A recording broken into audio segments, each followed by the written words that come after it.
All right, take two. Let's see. First take didn't work. I apologize for that, guys. I should be let me know if you can hear me. Um, that was embarrassing, right? What happens with these Facebook lives. Sometimes the tech doesn't work. I'm gonna check right here to see if my live is working this time. Right? Oh, that wasn't working. So here we go. Here we go. Perfect. Okay. Yay, audio. Thanks, Matt. Thank you, Sanas. Appreciate you guys for letting me know that the sound wasn't working. Okay, I'm going to start from the top again. Burnout week number 3. Welcome everyone here. I'm really excited. This is a good one. Obligation versus intention. Last week, I went over the idea of core values and how to take care of your core priorities first. If you haven't seen that video, please go back to that video and check it out. You're going to get a couple of good actionable hits, ways to kind of get yourself started. Start to ease into that, working that muscle of living by your values. This week, again, we're going to go through obligation and intention. So this is the Burnout series.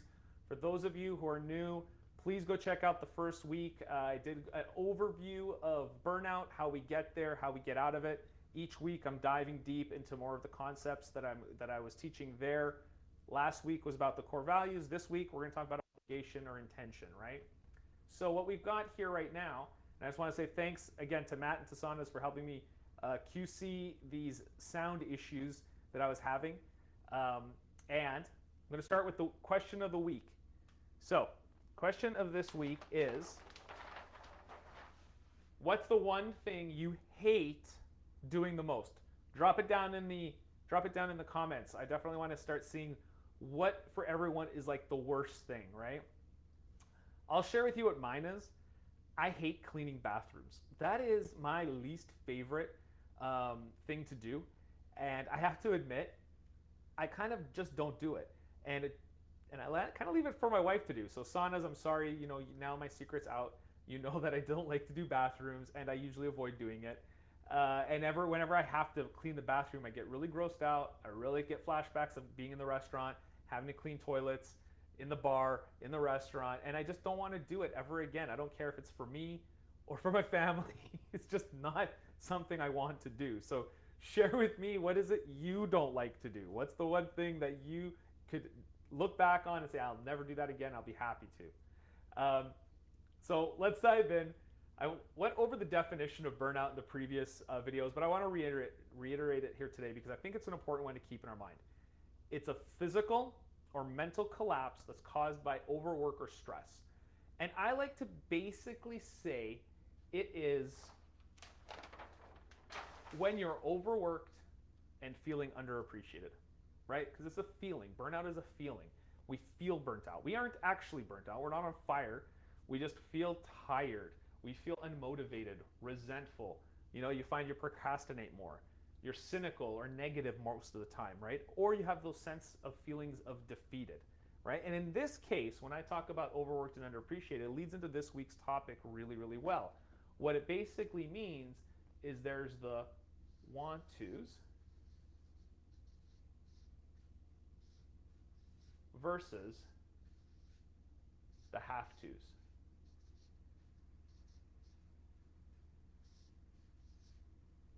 So think about that for a second. I think as we get older, and this is really what we're going to focus on today, how it shows up, how did we get there, right? And I think this is a great way to scale yourself and to check in, right? Matt's like, I just hate having to constantly repeat the same things to the kids. Sorry, Matt. I think this might fall under the category of parenting, right? Parenting is just us telling the same things over and over again to our kids until it sticks. And Sana wants to get rid of overwhelm forever. I think we do too. So, want to versus have to, I think, is a great place to start. Last week it was core values, core priorities. What do you value most, right? And that's how we can start to focus our beam on the want tos versus the have tos, right? And I'm a perfect example of this. At 40 years old, I had a wife, I had 2 kids, a great career, but I was tired of it all. I was in burnout, right? I was ready to pack it up. I was ready to sell everything, and I kind of did. And how do I enter remote? Although I moved to Southern California, um, the thing that would get into my head was the idea of doing the same thing over and over and over again for the rest of my life, or for the next 20 years. Because when I turned 40, I looked at what did the first 20 years look like, that got me there.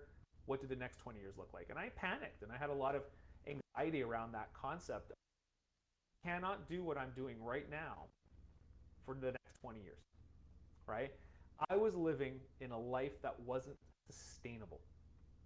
And, you know, drop me a like or a comment or something if this resonates with you, because I think we get into those positions where we take on so much in our head of things that are want or have tos, that we lose sight of all the things that are want tos. So for me, that looked like layering upon responsibility and responsibility, right? Without creating any opportunities for me, right? I take on more responsibility at work, more responsibility at home, more responsibility, felt that guilt, felt that pressure. And, I don't think that goes away. I think we still feel that in our day-to-day lives. The key is, how can you frame it and approach it? That's what I'm going to help you guys with today. So when I got this lesson of the have to's versus the want to's, everything kind of changed. This was the starting point, right? So what I'm going to go to next is really,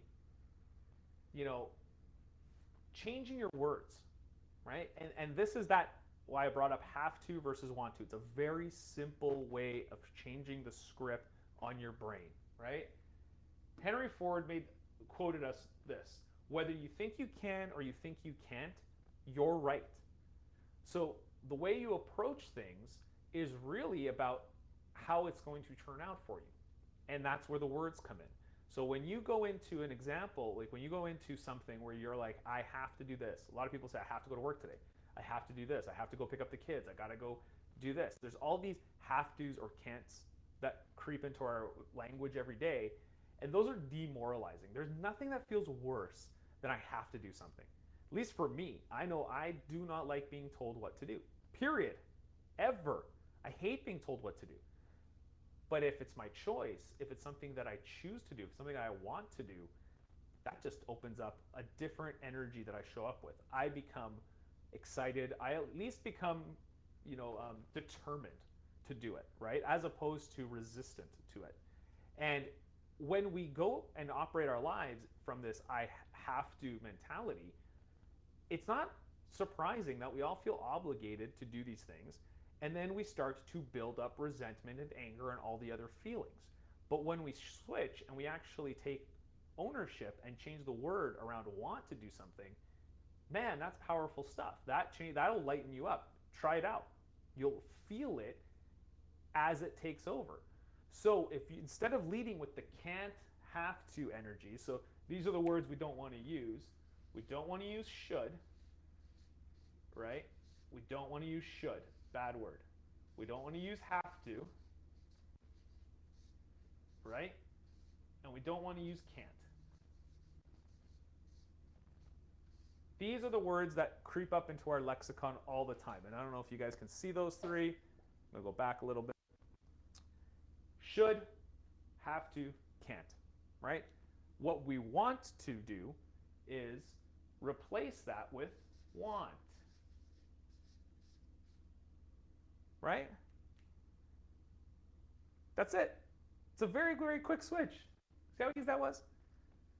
Now, let's go to the next one. Next thing I want to bring up. Say no. I know I'm horrible at this. And I think a lot of us are out there. We're trying to say yes to everything, right? We're always trying to make people happy. If you say no to something, what's the other person going to say? Oh my God, I'm going to make them upset. They're going to be offended. But you're saying yes to everything and piling on obligation and obligation on obligation, and you're becoming a resentful, hateful, beat down person, right? And the truth of the matter is you don't have to do anything. You don't. And the fact that you do is where that problem starts. The reality is you choose to do things, right? You have a job. Most people hate their job. If you ask 10 people on the street what they would do with $1,000,000 if they won the lottery and they won $10 million or something like that, what's the first thing they would say? I'd quit my job, right? But it's not working that's the problem. It's the job that's the problem, right? It's being somewhere 9 to 5. It's having to go, right? It's your boss. But the reality is, you chose this. You could quit tomorrow. You can go into your boss's office, go, I quit, and find another job. You can dig ditches. You can work at Starbucks. You can go and bag groceries. You can do anything you want if you don't like your current job, right? But if your job has certain values, if your job has something to offer you, why don't you take some time to actually tie into what is it about your job that you can take some value out of? How can you use your job to build the bridge to get you to the next stage, to that next job, right? But most of us just want to sit here and I hate my job. And I just want you to know, how's that helping you right now? How's that working out? Right? It's probably not. And it leads you to burnout. This leads you to being dissatisfied. It's the same thing with our kids. Matt, you kind of brought it up, right? I hate having to repeat myself to my children. But you don't have to. You don't have to repeat. You don't have to say anything to your children. You could, if you wanted to, come home, crack a beer, sit on the couch, turn on the TV, and watch sports all night long. You can leave your kids. They can do whatever they want. But you don't want to. You want to feed them. Because what happens if you don't feed them? They die. Right? And you love your children, and you don't want that to happen. So instead of next time saying, I have to feed my kids, I have to do this, change it to I want to. And my want comes from a desire of love. It comes from a desire of bettering myself as it pertains to your job, right? All the things that weigh on us are all things that we can do and turn them into strengths for us, right? So how does that sit with you guys? Like, does that message resonate? Drop a comment below. I'd love to hear really hits home because it's really two simple things. One is changing your mindset from have to want to. And the other one is saying no to shit. And this is what's going to kind of wrap it up here to the challenge of the week, right? And I think this is an actionable step everybody out there can do very easily. You can do this in your car. You can do this first thing in the morning. You can do this at night. You can do this going into work if you're sitting in the parking lot and you're already crying and you're dreading it. This is an exercise that you can do. The first thing I want you guys to do for this challenge. And this challenge, 7 days. Just do this for 7 days. I can guarantee it will make a difference. Okay? So number one, list all the things on your have to do list. Okay? Now group these into two groups. I know other people talk about 4 groups, and we're just going to keep it nice and simple. 2 groups. The important and the priorities, right? Things that are important, things that are priorities. And then things that are non-important and things that are non-priorities. Okay? Now, when you have those 2 groups, what you're going to do is you're going to say no to all of these. Step 1, say no. Now, you're going to take what's ever left here, and you're going to rephrase the have to with, I want to because. Very simple. So for the lists of have tos that have now turned into important and priorities, you will change that into, I want to because. The because is important. Okay? The because is super important. So I want you all to go, try this. Try this. Comment on the link. If you guys think this is something that would be valuable to somebody else, share it with them. And if you haven't taken the burnout quiz yet, what are you waiting for? Right? If you're procrastinating taking the burnout quiz, guess what? That's a sign of burnout, and I've already answered one of the questions for you. Download the quiz. I'm putting it into the link with this video. And if you are in serious burnout and you need help, reach out to me. This is what I do. I help people who are struggling. I help them on that journey that I've been through to not feel overwhelmed, to not feel depressed every day, to not feel unmotivated, to actually create a future that you're excited about. You'll see the difference. Even if doing these little DIYs that you guys can do at home that I'm creating for you guys is going to help you day to day. You'll see the difference. So I really want to thank everybody who's watching live today, and to everyone who watching the replay. Again, yeah, thanks, Matt. I really appreciate all your feedback, buddy. You're doing an awesome job, and you know what? You're an example of to your kids of what it is to be balanced. So keep it up. And thanks, Sanas, for commenting, and thank you both for helping me earlier with the tech difficulties. I'm looking forward to seeing everyone next week for part 4. It's the last part of our burnout series for this month. If you want to be tagged in that video so give a heads up that it's coming up, drop a comment below saying, tag me in the next video. If you need any resources, reach out. Like I said, if you haven't downloaded the quiz yet, download the quiz.